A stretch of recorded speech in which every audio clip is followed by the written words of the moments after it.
Commitment to Guam, Micronesia, and the CNMI. Cars Plus Hyundai, home of the Kona electric vehicle, an electric heart with an SUV soul. Test drive yours today at Cars Plus. McDonald's of Guam, I'm loving it, and King's Restaurant, serving your local breakfast, lunch, and dinner favorites for over 45 years.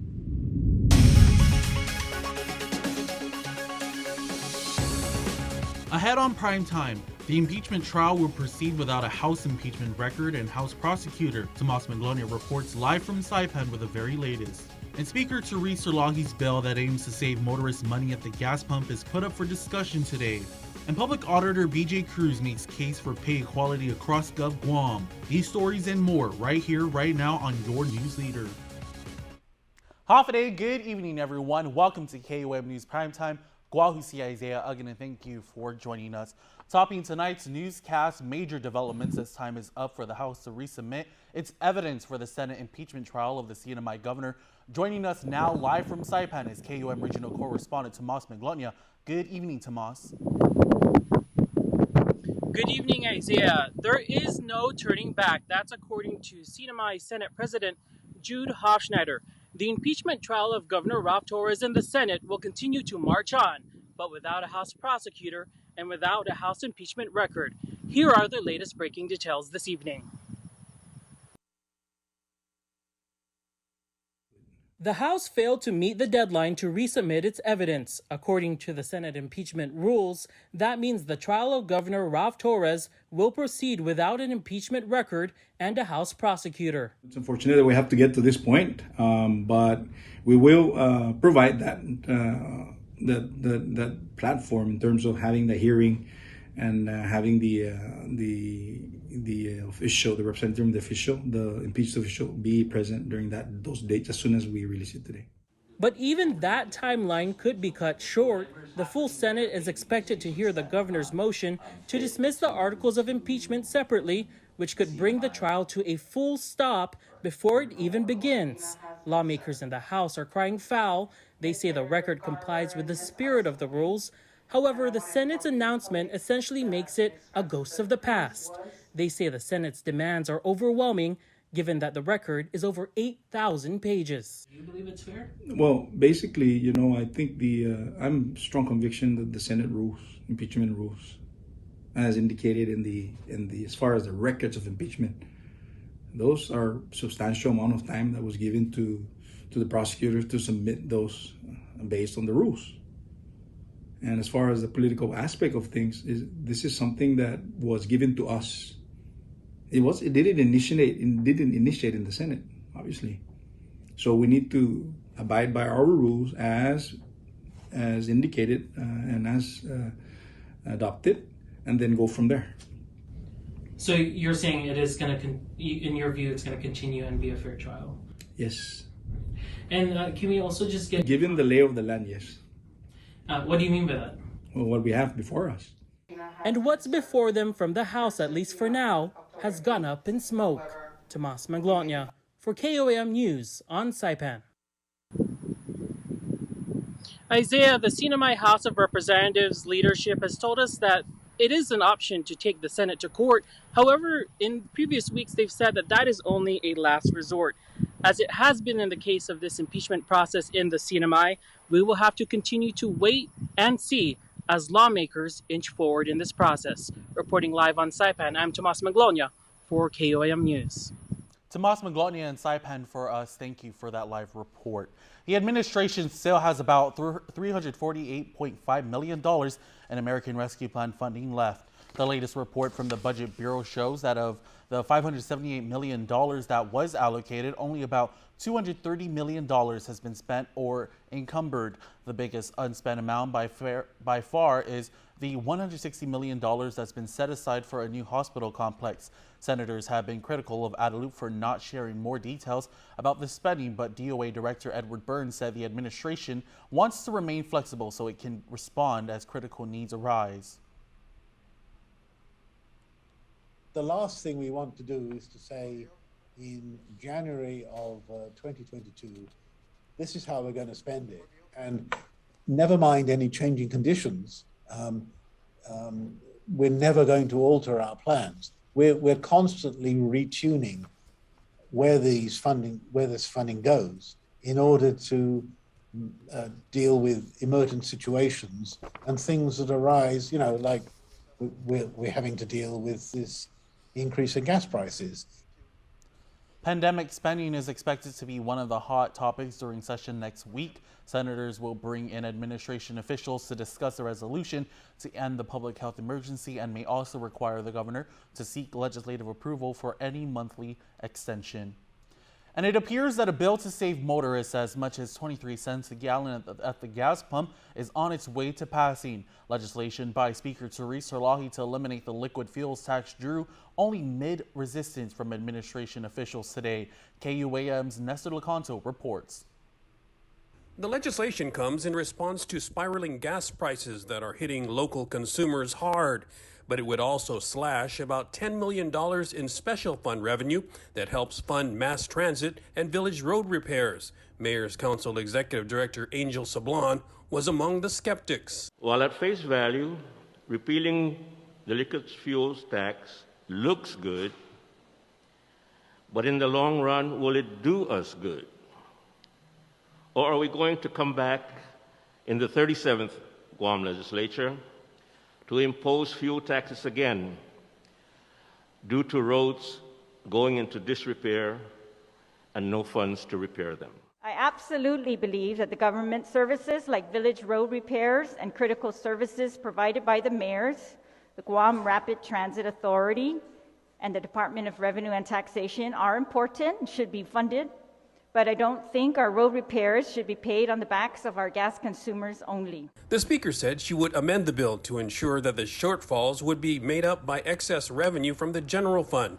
And even Budget Director Lester Carlson called those, quote, very sensible adjustments.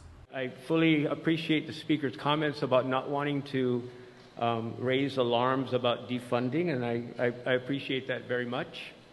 And I also appreciate the change in the funding source that's not reflected currently. But he also urged that the fuels tax cut be limited to gasoline and not include diesel and aviation fuel, which are not direct costs to most motorists. The Chamber of Commerce has also come out in support of the proposal, and the speaker says she's received assurances from the gas companies that if the fuel tax is lifted, they will pass on those savings to motorists. For KUAM News, I'm Nestor Lecanto. The second cycle of the Homeowners Assistance Fund program opens next week, along with a new program to help residents with their water bills. With the very latest, here's KUAM's Daniel Perez. So now we're going to open up our second round of application submissions. And yes, it is going to begin Monday, April 11, up until we'll be accepting applications, I believe, up until April 22nd. So the qualifications still remain as the same as in cycle one. We are happy to share that thus far we've been able to assist about 310 island homeowners, amounting to 1.2 million of relief funds. Some welcome news for homeowners who missed the first half of the Homeowners Assistance Fund program, as Program Director Audrey Tapasnia confirmed that another application period will be opening for the HAF program. As we reported, this program provides up to $15,000 of relief assistance that can be applied to past due mortgages, utilities including power, water, and trash services, as well as homeowner assistance payments and property tax. Residents who applied for the first round of the HAF program and qualified and received payment can no longer apply again for the second round. To recap, Tapasnia also reiterated the eligibility criteria to avail the help from the HAF program. Homeowners are eligible if they own and occupy a home in Guam as their primary residence. They must have experience of financial hardship associated with the pandemic after January 21st, 2020, and their household income must equal to or be less than the 150% area median income. An example of what that income looks like is for a household of one, their household income cannot exceed $79,900. For a household of a family of four, that income limit is $102,300, just to give an example. The guidelines requirement income is available on the Department of Administration's website at doa.guam.gov for those interested to see if they qualify for the HAF program. Along with the HAF program, the Low-Income Household Water Assistance Program will launch as well for homeowners and renters from low-income households. The program will provide eligible households a one-time payment of up to $1,000 to help them pay off overdue water bills or those in jeopardy of having their water line cut off. The eligibility criteria are as follows. You or a member of your household would have to be a U.S. citizen or a qualified non-citizen. They either have to rent or own a home. They will have to have a past due water bill that they are responsible paying for. And then, of course, meet the gross monthly income guidelines. And this is really based on Guam's, the federal poverty at 100%. And then if they're receiving SNAP or TANF, then they would automatically qualify. Applications for the Homeowners Assistance Fund and Low-Income Household Water Assistance Programs will be available on DOA's website on Monday, April 11th. Applications for the Low-Income Household Water Assistance Program will be accepted from April 11th to May 6th of this year. All completed applications must be submitted directly at DOA's office located at the second floor of the ITC building in Tamuning. Daniel Perez reporting for KUAM News. Staff at the Guam Office of Public Accountability have been busy releasing the findings of several audits. The latest one on the Guam Waterworks Authority's finances in 2021. The agency received a clean audit. Matter of fact, the 6th consecutive year of qualifying as a low-risk auditee. Operating revenues, however, continue decreasing primarily because of the decrease from hotel customers. Revenues from residential customers slightly increase.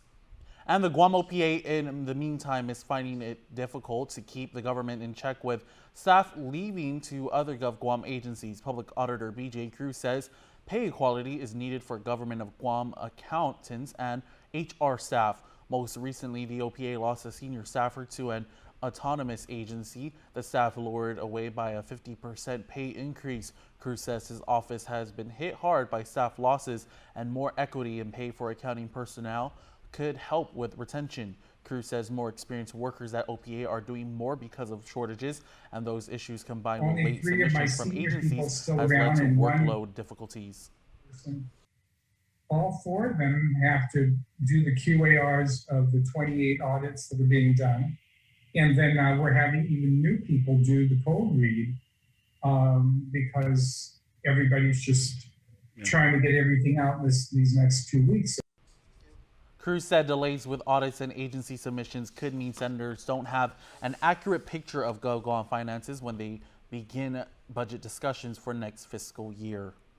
Legislative Procurement Chair Senator Sabina Perez says emergency procurement can be done outside of the public health emergency because of recent changes passed to law. I think, with the way the procurement law has been changed, really the emergency procurement has been reformed so that anytime an agency is going to use emergency procurement beyond 90 days, they have to have a public hearing. And so the first sign of implementation of this law was with the Guam Airport Authority. So they did have a public hearing for their extension of, I believe it was the baggage handling procurement. Senator Perez said although no one attended the public hearing, the emergency procurement reform allows for more eyes on the process. The more publicity and more engagement the public has, I think that would increase the pressure on agencies to, wean themselves off emergency procurement. Senator Perez continues her work on procurement reform with the unanimous passage of her Bill 236, which aims to increase transparency and accountability of the use of small purchases by requiring 3 positive quotes from qualified vendors. And the National Weather Service continues to monitor what is now a tropical depression. It's expected to track west-northwestward with a slight turn to the northwest the next few days. Passing over islands of eastern Yap State, it's forecast to intensify through tonight, then possibly becoming a tropical storm by Friday. Although there is no direct threat from the tropical depression for now, there remains uncertainty for exactly how much wind and rain is expected for the Marianas this weekend. Winds, showers, and high surfs will begin to increase Saturday into Sunday. Those living in flood-prone areas are urged to remain vigilant and aware of conditions in the event of any heavy showers over the island. A high risk of rip currents remains in effect for Guam, Rota, Tinian, and Saipan through Sunday night. A small craft advisory also remains in effect for Guam, Rota, Tinian, and Saipan until 6 a.m. Monday. And still to come on Your News Leader, we recap Tuesday night's virtual hearing that outlines the duties of school counselors. These stories and more coming up next on Your News Leader. To the minute news, plus access to alerts, streaming radio, promotions, and more on your mobile device by downloading the KUAM News mobile app, available at the App Store now. Hey, Mars, good evening, man. Good morning. We like to say we're in the business of opening doors. Since first opening our doors in 1972, our love for our community has driven our legacy of service. We've seen paths to bigger and brighter futures. So, what are we saving for? School? We've seen the heart of our people. You ready for this? Yeah. We've seen our communities come together to help one another. We've seen passion become successful business plans. We've seen generations of families grow with us. Wow, that was easy. Wow. And when we think of all the doors we helped to open, we can't help but be reminded of the reason we're still here today. Our people.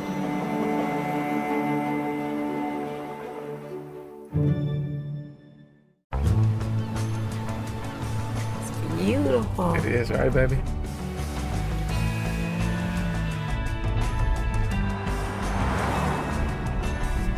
Dad, isn't that where we usually stop for gas? It's where we used to stop, but not anymore. But isn't that the place with the milkshakes? Okay, all right, let's go. Get it out, kids. Take your adventure further in the first ever Santa Fe Hybrid. Here at Nimitz Towers, we're a large-scale rental complex. We have over 20 employees, and when the pandemic hit, our concerns were people not being able to work, loss of revenue and income, and luckily, due to PPP, we were able to keep all our employees employed, working. We were able to provide services, maintenance, and cleanliness for the building and the operation. Also, the rental assistance program helped us stay solvent during the pandemic and helped us keep the tenants in place. We're thankful for Congressman San Nicolas advocating for these funds on our behalf in Washington, D.C. If you have any concerns about any federal issues, feel free to contact your congressman's office. Thank you for the federal funds. Thank you for the federal funds. Thank you for the federal funds. Thank you for the federal funds. Thank you for the federal funds. Thank you for the federal funds. Paid for with official funds from the Office of Congressman Michael F.Q. San Nicolas. Let us know what's up on our KUAM News WhatsApp tip line at 671-727-0094. Share information about what's happening in your town, on Guam or the CNMI, and what you want us to know. Reach us on WhatsApp at 671-727-0094. Welcome back to the Voice of the Marianas. 27-year-old Eric Benjamin Salone pleaded not guilty in Superior Court before Magistrate Judge Jonathan Kwan. Salone, along with Nicholas Wayne Moore, were allegedly involved in a drive-by shooting that occurred in Agana Heights on October 15th in 2020. The victim told law enforcement he believed the target was supposed to be another individual who owed money to Moore. Moore faces murder charges in a separate case involving Michael Castro, who was reported missing around the same time as the drive-by shooting incident. Probation claims both Salone and Moore have been compliant with the conditions of release and will next appear before Judge Alberto Tolentino. At a 4-hour-long virtual public hearing Tuesday, the Guam Department of Education sounded off on a bill that would mirror the American School Counselor Association and how it could affect students. KUAM's Jonah Gonçalves has this report. Bill 254-36 outlines the duties of a school counselor as well as the requirements to become one, including expectations for current school counselors. On behalf of GDOE Superintendent John Fernandez, Nadine Cepeda, the district psychologist for the island's largest school system, provided the agency's stance on the piece of legislation recently introduced by Senator Talina Nelson. Bill 254 limits the role of a school counselors by authorizing them to provide only one fit for all evidence-based practice. The legislative measure reflects ASCA, the framework that guides school counseling programs nationwide. It provides a comprehensive school counseling program that's focused on the national needs of students, provides for their academic needs, and helps them prepare for college and careers down the line. But Cepeda says the bill fails to address several concerns. Crisis response, such as suicide risk, trauma and/or violence, substance abuse, such as drugs and alcohol, mental health screeners, evidence-based practices such as motivation interviewing, client-centered, cognitive behavioral, psychoeducation, social emotional wellness, and group counseling. Additionally, it excludes early childhood development needs. Cepeda shared how the legislative measure may affect the island's public school system. Because addressing the duties and responsibilities of school counselors and without addressing the duties, responsibility of other employees covered under the contract could have unintended consequences on what other employees would be expected to do and perform in light of any legislative limits on school counselors. Rainbows for All Children Guam Executive Director Marie Holleran, who is in support of the bill, shared her testimony. The school counselors play a strong, interactive, and proactive role in the lives of our students now and indirectly influence their future lives. We cannot and must not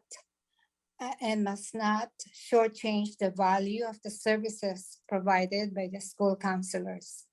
If we did, there would be a detrimental impact on the students' optimal health, well-being, and becoming future leaders of tomorrow. Cepeda recommended the committee chair on education give the green light to GDOE to take on this issue within the context of the upcoming collaborating marketing agreement renewal. This would allow management and union to address the proposed duties, responsibilities, and limitations within the context of all the activities that need to be addressed at the school level. GDOE, GFT, and the Guam Education Board will meet to revisit the contract and making adjustments needed in order to secure the renewal of the contract before it expires.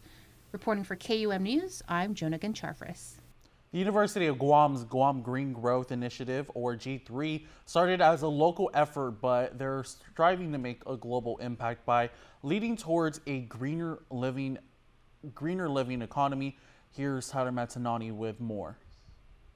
They started 2 community gardens, opened the makerspace at the Chamorro Village, and created the G3 Conservation Corps, a workforce development program preparing the community for the emerging green economy. They've done this and so much more just within the last 6 months. Director for the UOG Center for Island Sustainability, Dr. Austin Shelton. We're also making progress on student capacity building, creating new marine and environmental and sustainability science research and training opportunities. But the G3 mission is far from over, especially because they're striving to achieve their green goals for a more sustainable Guam by 2030. Shelton says they'll be getting 3 grants from the governor's Education and Youth Empowerment Grant Program to create 3 new projects. One is to do place-based marine, environmental, and sustainability science education. So we're going to have lots of community engagement and new resources that tell about our environment. Another thing is that we're going to have more business development resources around the circular economy. So that will be fortified in the makerspace. The other big thing coming up is that our Sea Grant program is going to graduate to institutional status. So we're expecting to double our resources for research and community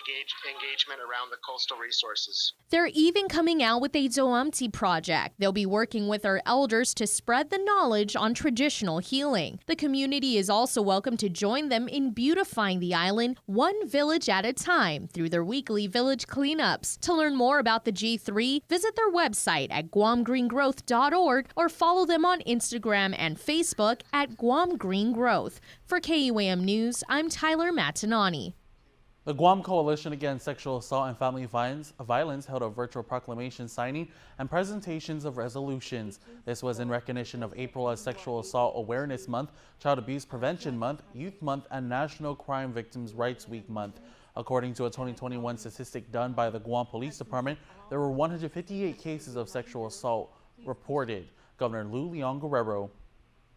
This somber yet, I think, significant commemoration raises awareness about some of the greatest crimes known to humankind, and that is the abuse of power, whether economically, psychologically, or physically.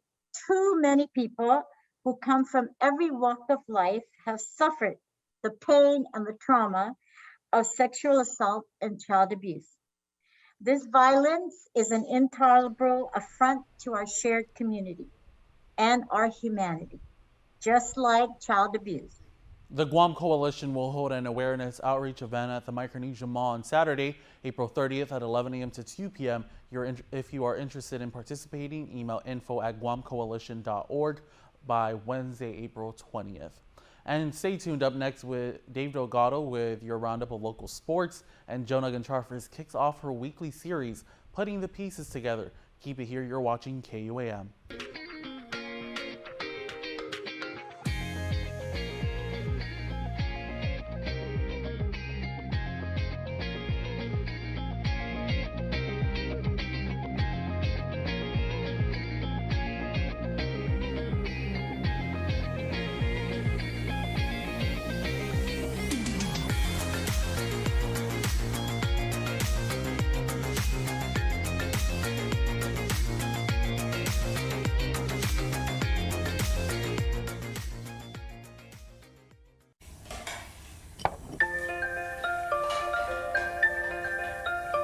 Honey, do you want some milk?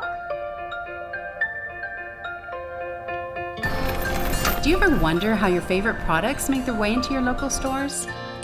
Most arrive on state-of-the-art Matson vessels that transport containers of food, household items, equipment, and supplies into the islands every week. Because we know that you depend on us, we work closely with our partners to ensure that our shipments arrive on time, all the time, so you can find your favorite products when you need them. We transport the region's most precious cargo that supports successful businesses and promotes a better quality of life for our families. Matson is proud to have been the hometown shipping carrier for Guam, the CNMI, and Micronesia for the past 25 years, and you can count on us to be here for generations to come. Jack, this is incredible. How do you... I started with my famous toasted sourdough, 2 melty cheeses, and grilled onions, all on 100% beef. Jack, we were talking about the room. Yeah, just the room. Yeah. My sourdough patty melt combos. Order on the Jack app today. Half a day. Hi. That will be $20, please. I forgot my Mobile Smiles Driver's Rewards card. No worries. You can now use your registered mobile number to earn points. Can I use my mobile number to redeem rewards? Sure. Just show us your photo ID or driver's license. That's easy. KUAM Sports is brought to you by Docomo Pacific. Better together.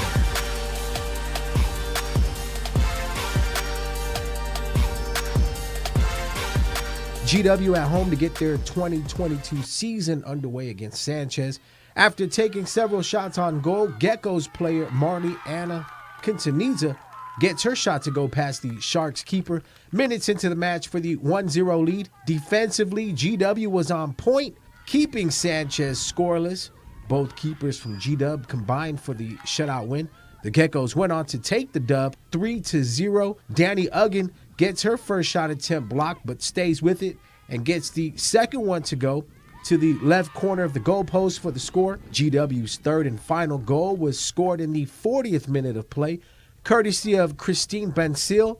GW goalkeeper Michaela Tallyman took over in the second half to keep Sanchez from getting on the board. The Sharks will next play Ukadu tomorrow at JFK at 4:30. GW will play JFK also at JFK at 6:30. The MVP Stars and Team OG met up in the Triton Men's Basketball League at the UOG Calvo Fieldhouse. Joe Bloss knocks down the three-pointer. Vince Espinal off on the long ball. Chris Connor comes up with the rebound and hits the short jumper from the corner of the free throw line. James Stake to Joe Blas, back to Stake for the three, dapping up the homie for giving some space on the follow-through. Connor to Alshea Grappe with the Bron step back. Money, cha-ching. Back down court, Vince Estella gets to his spot. Estella can't miss from that baseline area. All day, every day, 24/7, 365. OG pushing the ball on the break. Grappe to Connor, off glass with the miss, but Kyle Geitzen got his back with the putback for 2 points. James Stake finds Lance Gogui sneaking his way down low. Gogui wide open for the easy basket. MVP picks up the dub to stay undefeated. Joe Blas from way behind the line for the deep ball. All net. Swagger! KUAM Sports is brought to you by Docomo Pacific. Better together.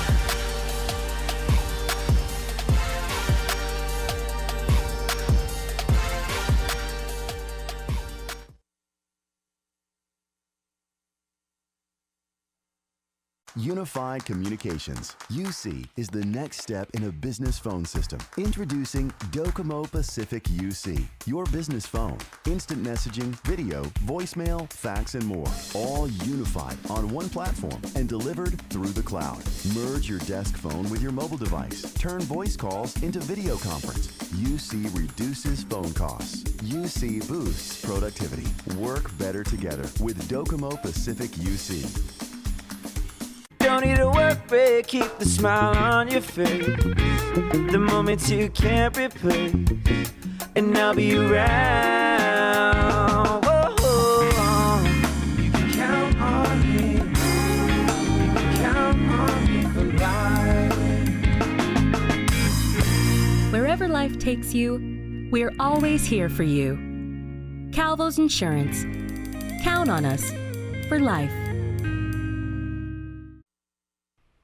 Welcome back. With April being Autism Awareness Month, KUAM's Jonah Gontarfris kicks off a weekly series, Putting the Pieces Together, speaking with a few parents who share the challenges and triumphs of raising a child with autism. Here's more. Putting the Pieces Together is brought to you locally by Bank of Guam, the People's Bank. Enzo is an energetic first grader at LBJ Elementary School who loves playing with his brother Liam, math, and McDonald's. Sophia Geisinger, Enzo's mom, said it was when he was about 2 years old when she noticed he wasn't at the same level as his peers. Something deep down inside, I don't know if it's mother's intuition or what, but I felt like I needed to get him evaluated. And so that's what I did. Once the process took a while, but once he turned 3, that's when I got he was fully evaluated. Enzo was diagnosed with mild autism. And for Sophia, it was a lot of mixed emotions. While she was relieved because she finally knew, she had a feeling that she believed a lot of parents experience. Deep down, I questioned myself. I was like, did I do something wrong? Like, what could I have done to, not have this happen? But then I learned, as I learned more about autism, I learned that it wasn't necessarily something wrong. Autism is not a bad thing. It's something the family takes day by day. He doesn't like loud noises. We could be outside in the yard and a car passes by and he covers his ears. Another thing is my son doesn't make eye contact. Mm-hmm. He'll be talking to you, but he does this. Like he looks around. So when we speak, he does it to me now, but I always say, Enzo, mommy, listen to mommy. So sometimes if I'm not paying attention, he goes, mommy, mommy. And although there may be challenges, there are those memorable moments and milestones. At the beginning of the school year, he actually received Angel of the Month. He was the first one in his class. Ooh, sorry. I was overcome with joy. I was so proud of him. I took him to McDonald's because that's his favorite place. But yeah, that's a milestone for me. Even when he graduated kindergarten, he went from playing, not playing with his peers. He would play alongside them and not interact with anybody, to now he wants to go up to people and he wants to, you know, play with them. He's always like, those are my friends. And recently, Enzo was reevaluated for special education with the Guam Department of Education. He does not need any special education services. He doesn't need a one-to-one aid. I'm glad to know that he can be independent in some way. And if there's anything she would like to get out to the community? I just want parents to know that it's okay. It's okay if your child is different, because that just makes them even more special. You know, I can't stress that more. It's not different in a negative way. It just makes them more awesome than they already are. Reporting for KUAM News, I'm Jonagan Charfris. Putting the pieces together is brought to you locally by Bank of Guam, the People's Bank. We wrap up the show with your birthday shoutouts. Here's KUAM's Jason Solis.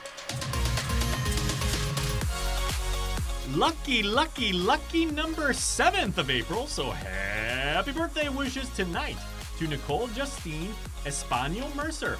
Happy birthday blessings, Kiki. Love and miss you plenty. Says you're very proud, very adoring, and very loving familia. And Amelia and Zoe Pacag, we both celebrate birthday number 4 in 2022. So, a big birthday celebration to KUAM's biggest little fans, the Twinkles, Amelia and Zoe. Oh, thank you. We love you, our Twinkles.